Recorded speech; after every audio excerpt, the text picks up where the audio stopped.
Welcome to the Data Room. I am Heather Kitos, and this episode is a little different because today I'm joined by my co-host Dan Quirk, who's head of marketing at Scale Matters, and he's also host of our other podcast, Go to Market Excellence. So check that podcast out.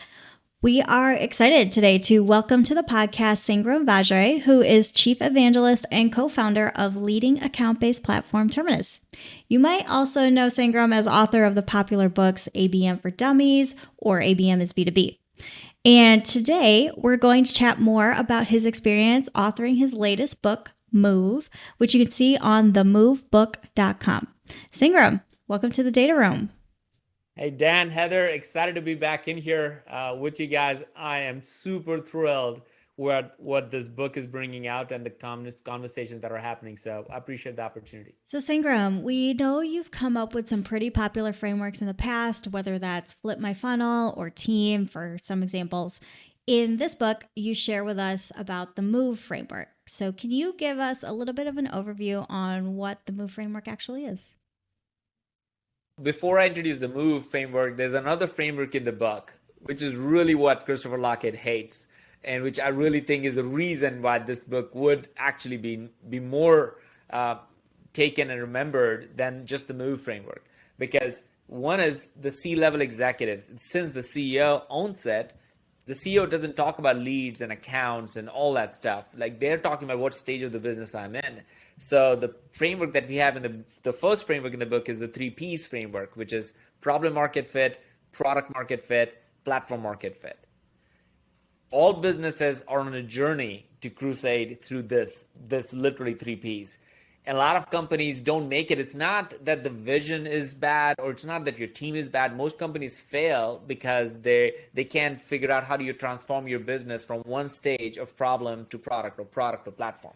That is literally the story across the board. As a matter of fact, literally yesterday, I was talking to a CEO and they were doing a study on it. They said it's 0.04% of the SaaS companies even hit 50 million.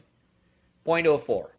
So if you think about it, it's not like they obviously got product market fit and problem market fit, but they couldn't figure out the platform market fit. So it is literally the journey of going through it. So at the C level, if you talk to the CEOs, in some way, shape, or form, they're using a different language for it, and hopefully we'll provide a vocabulary for everybody to use, is that what stage of the business are you in?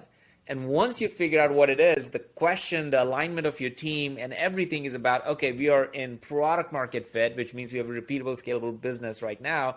We will die if we don't figure out how to become a platform, because you're going to have competitors, we'll have pricing pressures, we'll have commoditization, all those things that happen. So you have to really transform it. So that's really the thesis that starts there, is figuring out where you are.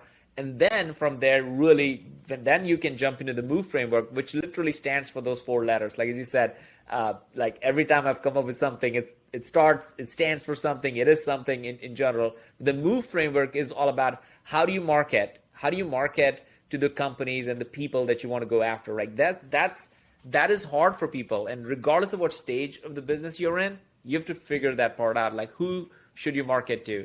The operations is really what you talked about, revops. How do you operate effectively? So in problem market fit, you may have finance team doing your operations. In product market fit, you probably have marketing ops, sales ops, customer ops, product ops, and all that. But in a platform market fit, you better have revops that reports into the CEO or the CRO or the CFO. So operating effective business, they're the brain of the go-to-market process that you do.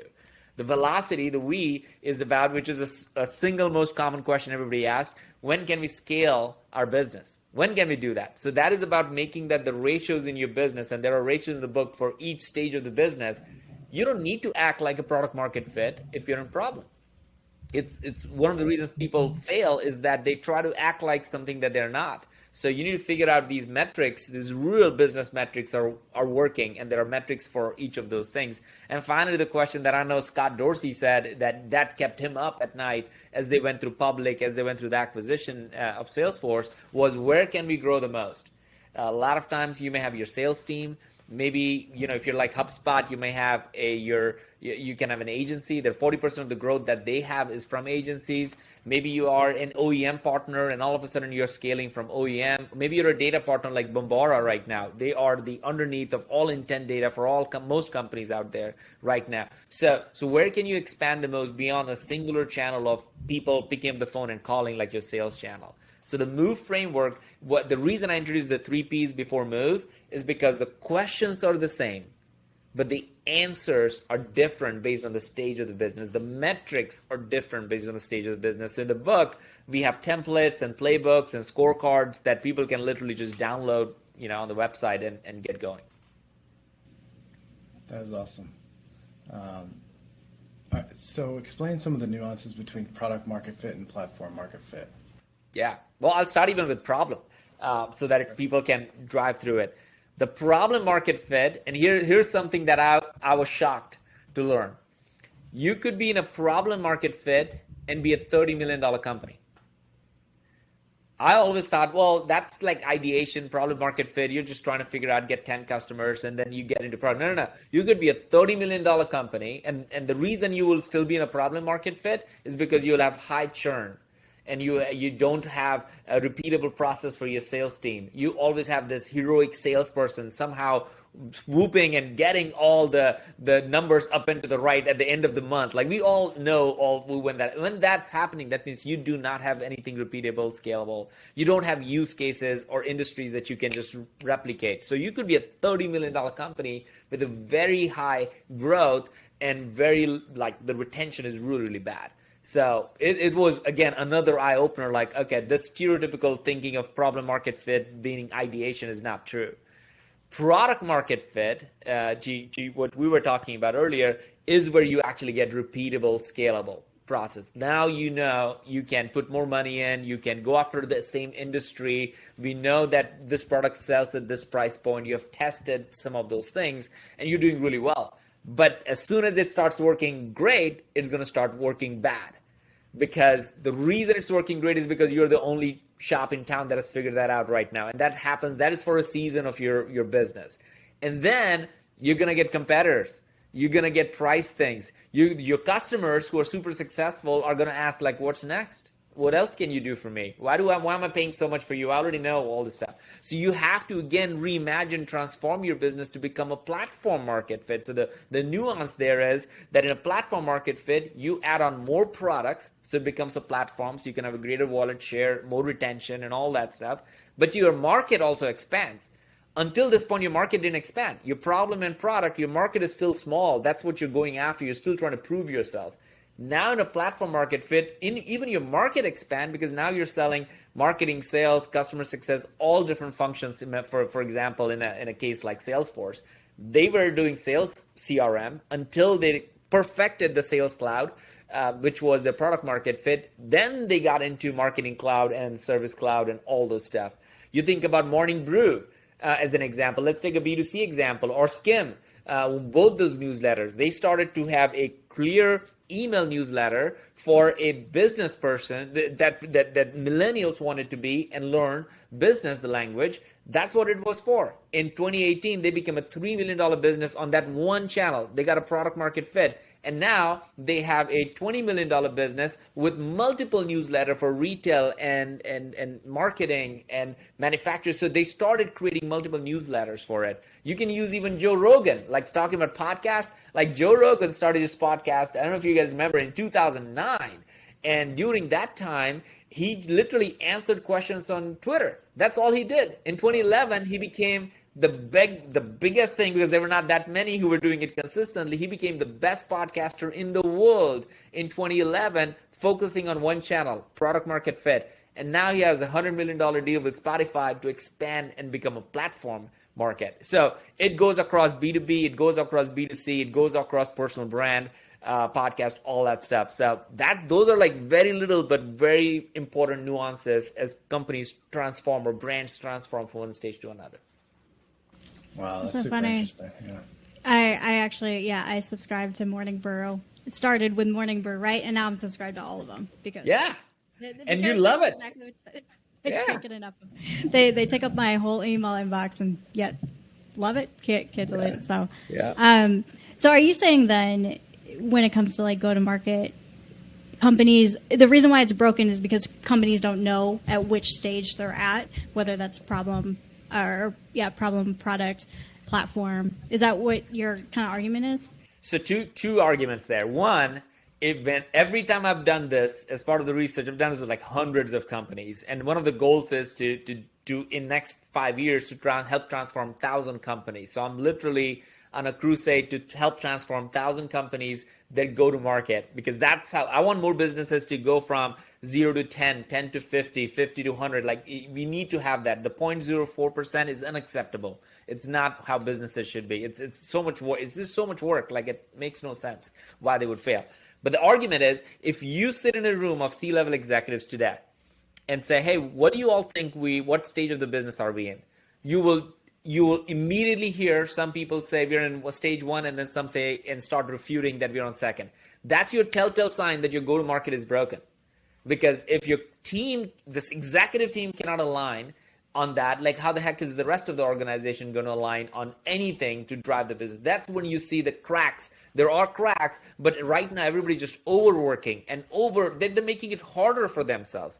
But if you actually, the thesis really is, if you first just self-aware that, okay, we are in a problem market fit. Heck yeah, we are $30 million business, but we still haven't created a product fit. We don't have that, which means maybe 80% of our business, we should not have that business. We would rather be a $10 million business. I'll give you a really classic thing that happened 2 weeks ago.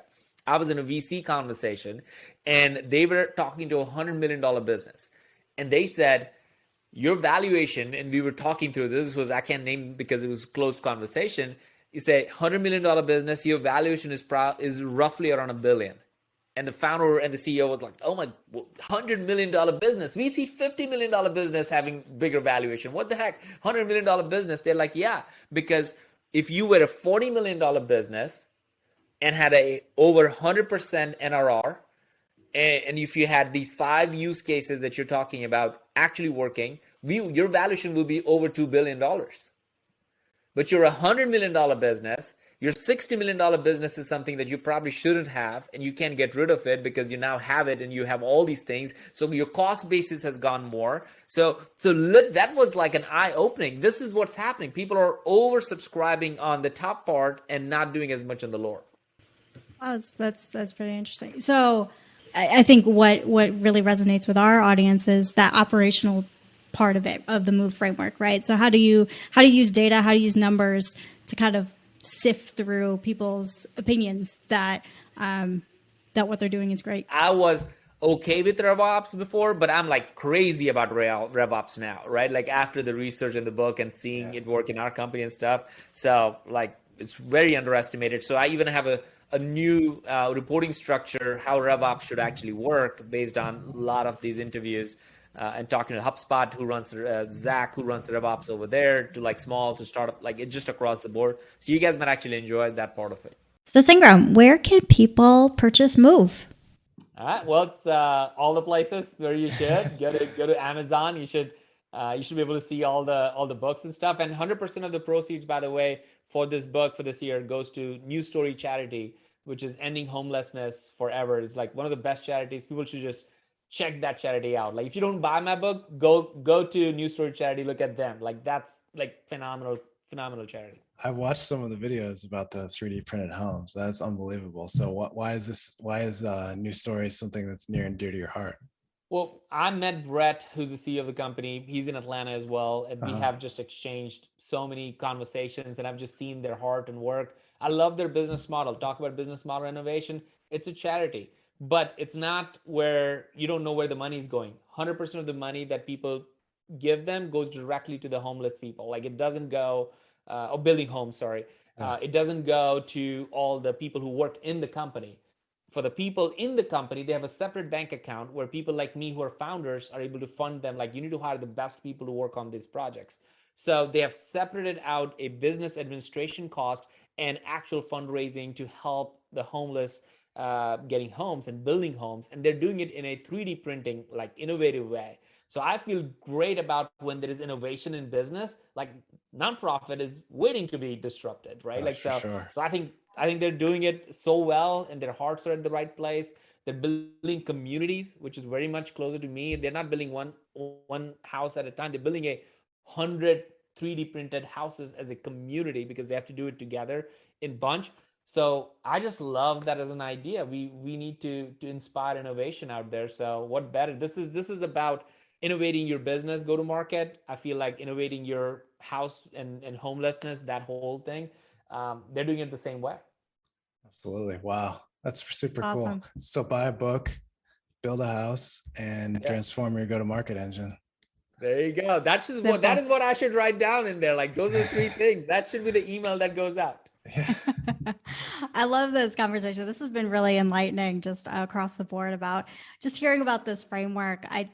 It almost sounds intuitive, but at the same time, like you said, it's really hard to think about your go-to-market process in a way that can actually move, pun intended, move your business forward. So thank you, Sangram, for the great conversation today. And I think as we mentioned, go check out the book, Move. I think it's themovebook.com or Movebook.com or Amazon. You can get it from anywhere. Yep. Awesome. And if you can't catch Sangram anywhere else, he'll be on all the channels promoting this great framework and all the other frameworks that you've created along the way. So thank you, Sangram, for your time today. Thank you, Heather. Thank you, Dan, for letting me jump in and share my passion on this. Thanks for coming on the show, Sangram. Talk to you soon. All right. Thanks.